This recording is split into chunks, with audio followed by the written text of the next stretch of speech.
Mike Evans is the co-founder and CEO of Grubhub.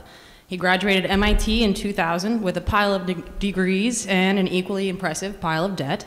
Following along the dot-com bandwagon, Mike moved to Chicago to work at apartments.com. While there, he came to understand the value of lead generation internet advertising, and in 2004 wrote the first version of Grubhub.com because he was frustrated with futilely searching for delivery restaurants and grumbling through inaccurate orders. After refining the website, he jumped ship at apartments.com and went full-time to pursue making Grubhub.com a real business. Armed with his Sales for Dummies book, Mike and co-founder Matt Maloney bootstrapped the business for 2 years. In 2006, Grubhub won the University of Chicago's New Venture Challenge, and the company's rapid growth has led to 5 rounds of investment funding totaling $84.1 million. Ladies and gentlemen, Mike Evans.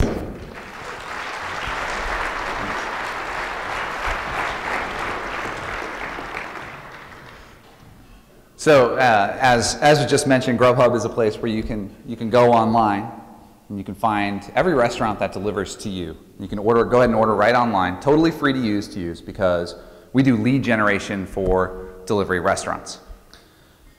Now, it took some time to get to the point where we knew exactly what our model was and how we figured this all out. But I'm going to take a moment and share with you guys 4 easy steps to create a business and make $1 million. So those 4 steps, step number 2 is make $1. Step number 3 is make $2. Step number 4 is make $1 million. I will then share with you step number 1 once we get through all that.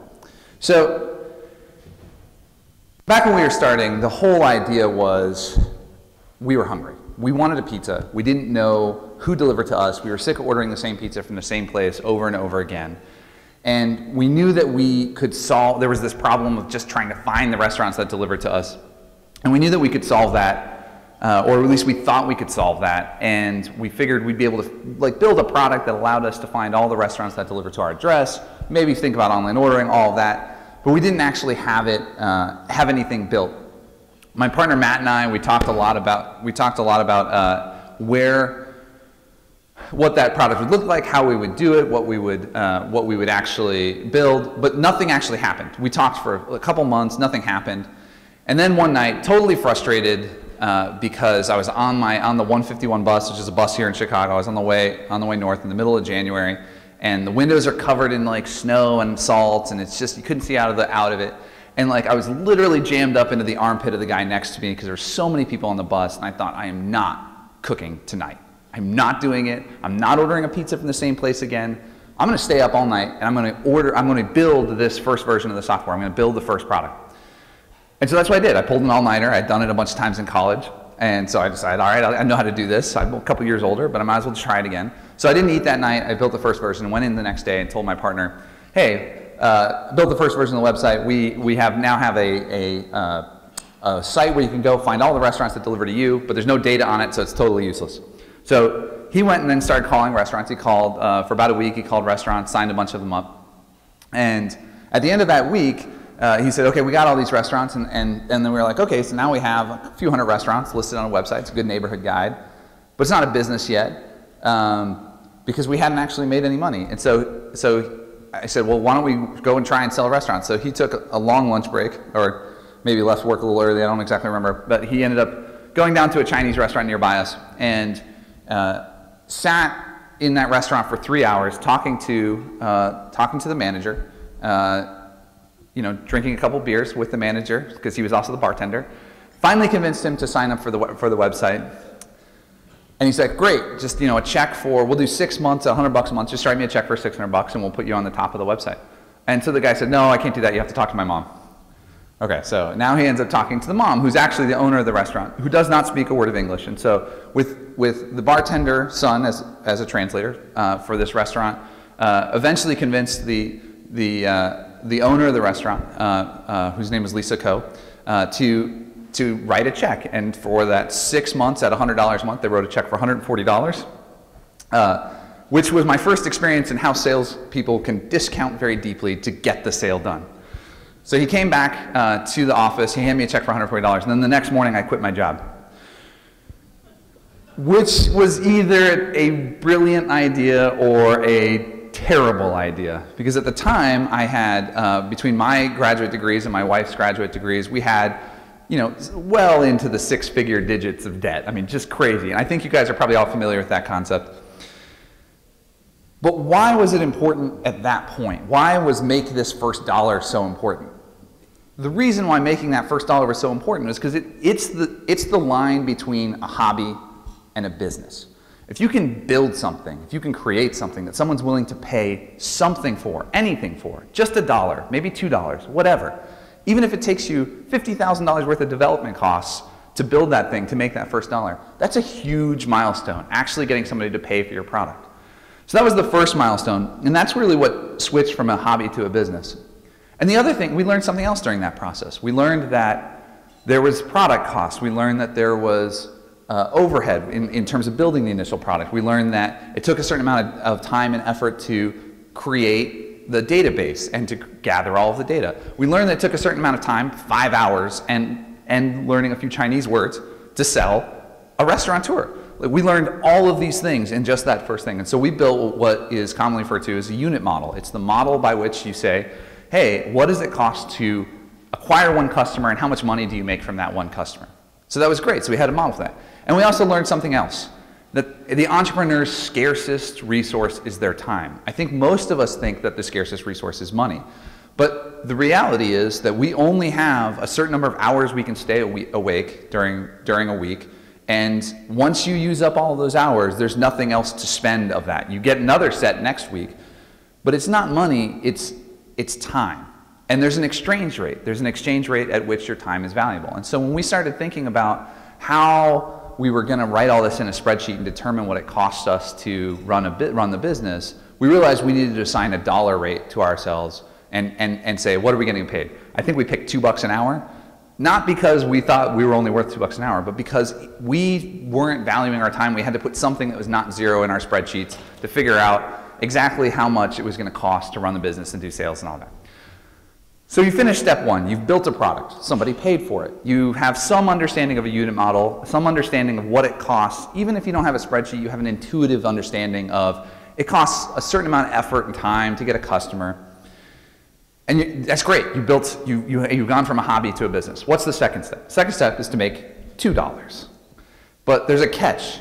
That second dollar can't be from a new customer. The second dollar has to be a repeat dollar from the same customer. You have to build a product and change your product and improve your product so much that by the time somebody gives you a second dollar, it's someone who's found so much value that they're willing to pay for it again. And that's the second milestone for us of a great business. You know, we figured out that once you start getting people to repeat purchase, you've now determined the ultimate value sort of measure for your business, whether people are willing to keep engaging with you. And it also sort of plays into this thing that sort of everybody knows, but it's hard to quantify, and that's that getting a customer to come back and repeat purchase is always about 1/10 as expensive as going to get a new customer. So there's a caveat here. You're out there, you're building a business, you make a model, you get somebody to pay you, and then you find out nobody ever wants to repeat purchase. Quit now. Or change your business. Because if you don't have a repeat purchase business model, it's just too hard to build an ongoing business. So a lot of companies pivot around this idea. They say, we start out with one idea, they found out that somebody wanted to pay for it. Maybe that's because as an entrepreneur you have a lot of charisma, you have a lot of personality, and then you can get people to sign up the first time, but you know, sort of fool me once, shame on you, fool me twice, shame on me. Like, people won't buy something a second time unless they actually perceive value from it. So that's why the second dollar is a really key element. And then it does something else for you. You start to go from understanding what the unit model is, what it costs and what you get out of selling a single customer, to understanding lifetime value.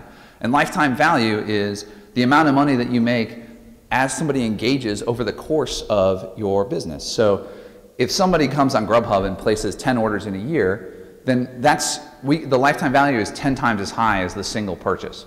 And that influences a lot of things. It influences what you're willing to spend for customers. It influences how much your products cost. It influences all sorts of things around this idea of what does it really cost to get a customer and what do you really get out of the customer.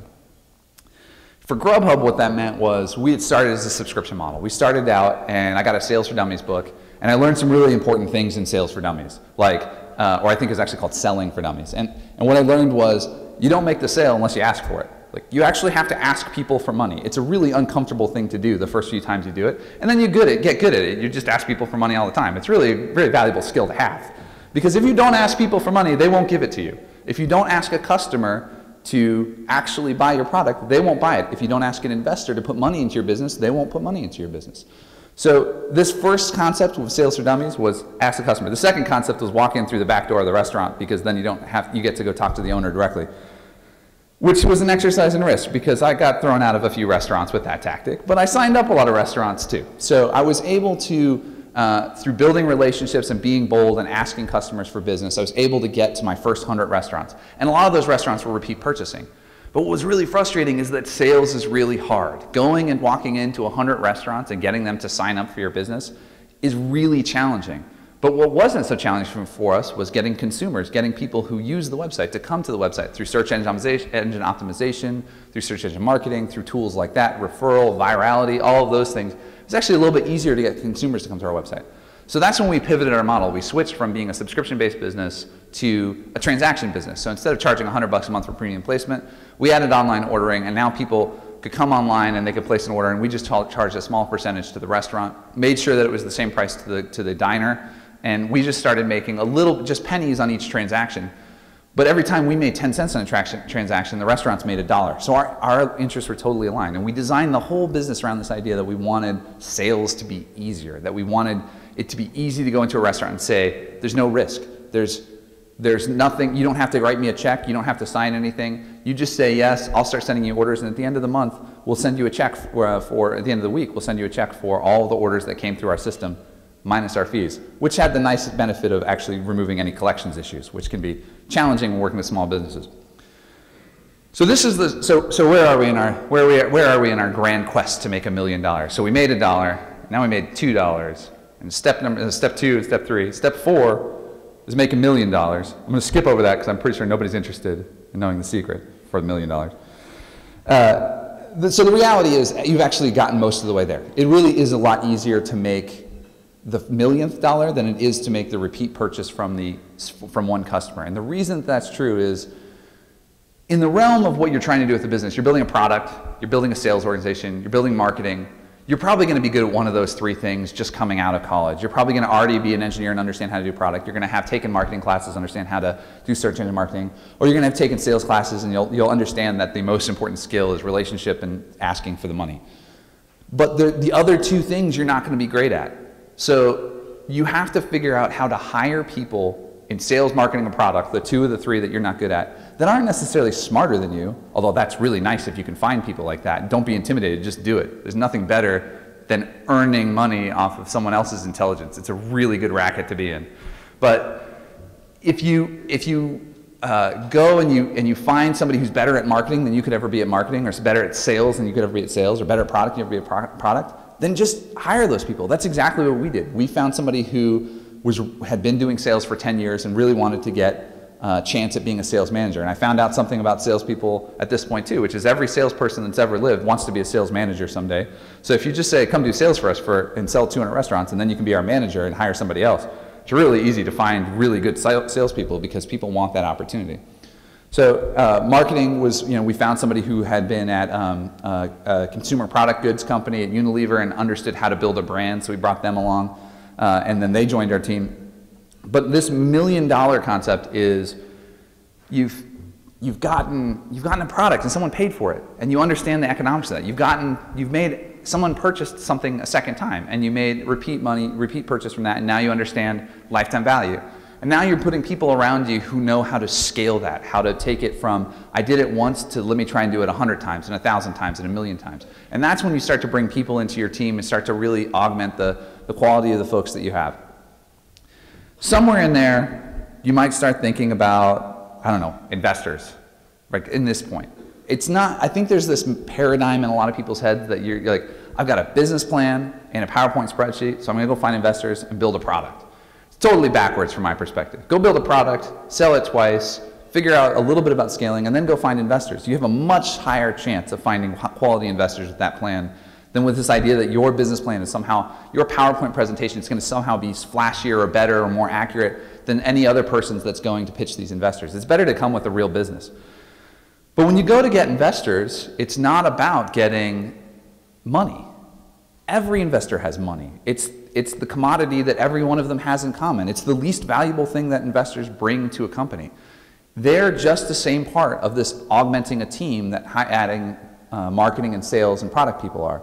So when I went and started thinking about investors, and we started thinking about our Series A investors who invested $1 million, or the Series C investor Benchmark who ended up adding $11 million, I was thinking about what do they think about? How do they think about business? And I was thinking about, do they have strategic vision? Do they have operational expertise? Do they understand how to help me hire high-level executives? Do they understand how to deal? Are they connected to companies like that I want to do partnerships with? And the final thing is, do they understand mergers and acquisitions? Because at some point, you're either going to be bought or buy another company if you continue to grow your company. So when we started thinking about investors, we thought about these issues. We thought about not the money, but these other issues. And it's all part of augmenting this team of people who really help create a real business. Somewhere in there, get a business license. It's probably not the first thing you do. You probably don't want to wait till you've made $1 million. I'm not saying that we did, but I'm saying that getting a business license and all your paperwork in place first and going to a lawyer is a terrible idea. That's not a business. That's a paperwork exercise. Start the business, build a product, do something. If you're successful, you can always get the paperwork and stuff in line later. LLC, C Corp, all that stuff, it all comes later. You don't have to figure that out right away. You have to figure out how to get somebody to give you money for something you built. If you do that, then all the rest just follows along.